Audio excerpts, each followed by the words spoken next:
Hello everyone, you all are welcome on my YouTube channel, and today we are going to study the story from the book A Choice of Short Stories, and as you are watching on the screen that its name is The Nose Jowl. Okay, and first of all, this is written by Chakravarti Rajgopal Acharya, and first of all, as the title of the story is The Nose Jowl, and I think by watching this picture you all understand the meaning of nose jowl. So the story is based upon the incident of losing a nose jowl, and I want to describe here that the central idea, the main theme of this story is for the ladies, for the females.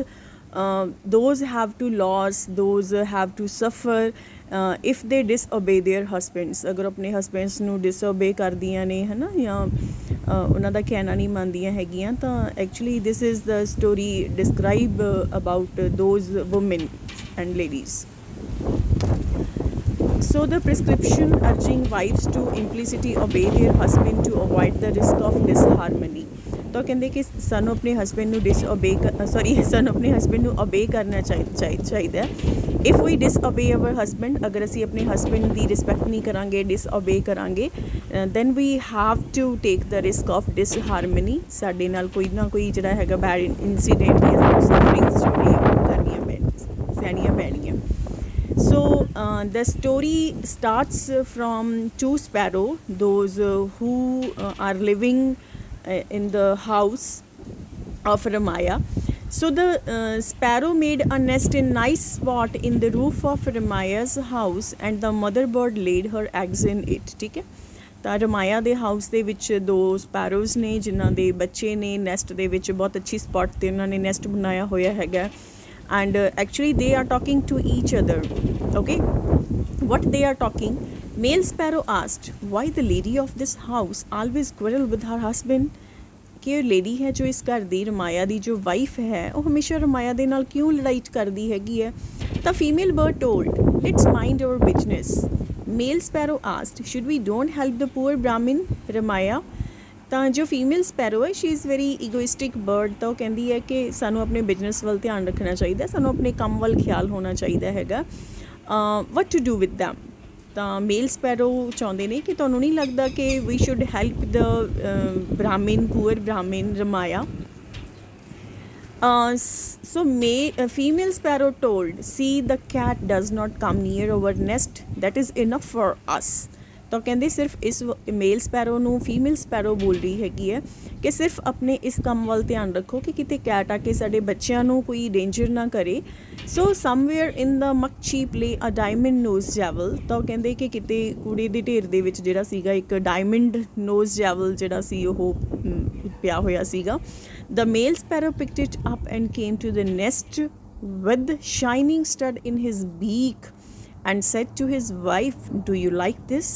ਤਾਂ ਜੋ ਮੇਲ sparrow ਹੈ ਉਸ diamond stud ਜੋ ਹੁੰਦਾ ਹੈਗਾ ਉਸ ਨੂੰ ਉਠਾ ਕੇ ਲੈ ਕੇ ਆਉਂਦਾ, ਤਾਂ ਉਹ ਫੀਮੇਲ ਸਪੈਰੋ ਨੂੰ ਗਿਫਟ ਕਰਦਾ ਅਤੇ ਉਹ ਕਹਿੰਦਾ, ਡੂ ਯੂ ਲਾਈਕ ਦਿਸ, ਕੀ ਤੈਨੂੰ ਇਹ ਪਸੰਦ ਹੈ. ਬੀਕ ਦਾ ਮਤਲਬ ਹੁੰਦਾ ਕਿ ਆਪਣੀ ਚੁੰਝ ਦੇ ਵਿੱਚ ਲੈ ਕੇ ਆਉਂਦਾ. ਤਾਂ ਦੀ ਵਾਈਫ ਅੱਗੋਂ ਜਵਾਬ ਦਿੰਦੀ ਹੈ ਕਿ ਵਟ ਟੂ ਡੂ ਵਿਦ ਦਿਸ. ਠੀਕ ਹੈ, ਕਿ ਮੈਨੂੰ ਇਹਦਾ ਕੀ ਕੰਮ ਹੈਗਾ. Female bird replied, what I am to do with this diamond nose stud? Find some grubs, the young ones are hungry. ਤਾਂ ਉਹ ਕਹਿੰਦੇ ਕਿ I don't need this nose jowl, I don't need this kind of things, I don't need this kind of gift for me. What to do? The young ones are hungry. ਤਾਂ ਉਹ ਕਹਿੰਦੇ ਕਿ ਗਰਬਸ ਲੈਣ ਦੇ ਲਈ ਜਾਓ, ਕੁਛ ਫੂਡ ਲੈਣ ਦੇ ਲਈ ਜਾਓ ਆਪਣੇ ਬੱਚਿਆਂ ਦੇ ਵਾਸਤੇ. The bird dropped the diamond stud on the floor. ਤਾਂ ਜੋ ਮੇਲ ਸਪੈਰੋ ਹੈ ਉਸ ਜੋ ਦਾ ਸਟੱਡ ਹੁੰਦਾ ਹੈਗਾ ਤਾਂ ਉਸਨੂੰ ਫਲੋਰ ਦੇ ਉੱਪਰ ਜਿਹੜਾ ਹੈਗਾ ਉਹ ਡਰੋਪ ਕਰ ਦਿੰਦਾ. ਰਮਾਇਆਸ ਵਾਈਫ ਨੋਟਿਸ ਦ ਜਵਲ ਐਜ਼ ਸ਼ੀ ਵਾਜ਼ ਸਵੀਪਿੰਗ ਦ ਫਲੋਰ. ਤਾਂ ਰਮਾਇਆਸ ਦੀ ਵਾਈਫ ਕੀ ਨੋਟਿਸ ਕਰਦੀ ਹੈ, ਉਹ ਡਾਇਮੰਡ ਸਟੱਡ ਨੂੰ ਨੋਟਿਸ ਕਰਦੀ ਹੈ ਜੋ ਮੇਲ ਸਪੈਰੋ ਦੇ ਬੀਕ ਦੇ ਵਿੱਚੋਂ ਨਿਕਲ ਕੇ ਫਲੋਰ ਦੇ ਉੱਪਰ ਆ ਗਿਆ ਸੀਗਾ. She picked it up and wore it. Ramaya ਦੀ ਵਾਈਫ ਉਸਨੂੰ ਪਿਕ ਕਰਦੀ ਹੈ, ਉਸਨੂੰ ਵੀਅਰ ਕਰਦੀ ਹੈ. ਰਮਾਇਆ ਕੁਐਸਚਨਸ ਹਰ ਐਂਗਰਲੀ. ਰਮਾਇਆ ਉਸਨੂੰ ਬੜਾ ਐਂਗਰਲੀ ਕੁਐਸਚਨ ਕਰਦਾ, who gave you without my knowledge, without my notice, ਤੈਨੂੰ ਇਹ ਕਿਸ ਨੇ ਦਿੱਤਾ. He told we should go and deliver it to the village magistrate। ਤਾਂ ਜੋ ਰਮਾਇਆ ਹੈ ਉਸਨੂੰ ਬੋਲ ਰਿਹਾ, ਰਮਾਇਆ ਜੋ ਬ੍ਰਾਹਮਣ ਹੈ ਉਹ ਆਪਣੀ ਵਾਈਫ ਨੂੰ ਬੋਲ ਰਿਹਾ ਹੈ ਕਿ ਸਾਨੂੰ ਵਿਲੇਜ ਮੈਜਿਸਟ੍ਰੇਟ ਦੇ ਕੋਲ ਜਾਣਾ ਚਾਹੀਦਾ and we should also give the information of this kind of stuff to the village magistrate. If tomorrow the police should come and search our home who is to stand the disgrace. ਉਹ ਕਹਿੰਦੇ ਕਿ ਅਗਰ ਕੱਲ੍ਹ police ਆਉਂਦੀ ਹੈ ਕਿਉਂਕਿ diamond stud ਹੈ obviously the police will come, ਠੀਕ ਹੈ। ਤਾਂ ਇਹ ਕਿਸ ਦਾ ਨੋ ਸਟੱਡ ਹੈ ਸਾਨੂੰ ਨਹੀਂ ਪਤਾ, who have dropped it in our house on our floor and no one no.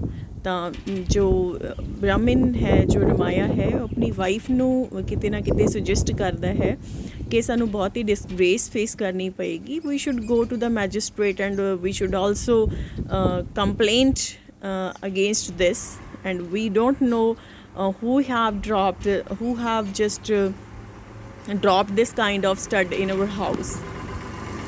In Meenakshi Amal's house nearby, so Amal's the house ਜੋ ਹੈ ਬਿਲਕੁਲ ਨਜ਼ਦੀਕ ਹੈ, ਉੱਥੇ ਇੱਕ ਟਾਕ ਚੱਲ ਰਹੀ ਹੈਗੀ ਹੈ।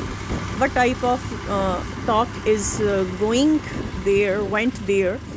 ਉੱਥੇ ਇੱਕ ਲੜਕੀ ਹੈ ਉਹ ਕੀ ਕਹਿ ਰਹੀ ਹੈ, I forget and left it in the bathroom. ਤਾਂ ਉੱਥੇ ਇੱਕ ਲੜਕੀ ਹੈ ਉਹ ਕੀ ਬੋਲ ਰਹੀ ਹੈ ਕਿ ਮੈਂ ਭੁੱਲ ਗਈ, ਸ਼ਾਇਦ ਮੈਂ ਇਸਨੂੰ ਬਾਥਰੂਮ ਦੇ ਵਿੱਚ ਛੱਡ ਦਿੱਤਾ ਸੀ। Kupai the character of Kupai is very much important in the story. Kupai the servant woman must have swapped it up. ਤਾਂ ਉਹ ਕਹਿੰਦੇ ਜੋ ਕੁਪਾਈ ਹੈ ਜੋ ਵੂਮਨ ਸਰਵੈਂਟ ਹੈਗਾ ਉਹ ਕਹਿੰਦੀ ਸ਼ਾਇਦ ਉਸਨੇ ਇਸਨੂੰ ਕਿਤੇ ਬਾਹਰ ਫੇਂਕ ਦਿੱਤਾ ਜਦੋਂ ਕਿਤੇ ਉਹ ਝਾੜੂ ਲਗਾ ਰਹੀ ਸੀ ਜਾਂ ਵਟਐਵਰ। ਪੁਲਿਸ ਕੇਮ ਇਨ ਦ ਵਿਲੇਜ। ਪੁਲਿਸ ਓਬਵੀਅਸ ਹੈ ਕਿ ਪੁਲਿਸ ਵਿਲੇਜ ਦੇ ਵਿੱਚ ਆਏਗੀ।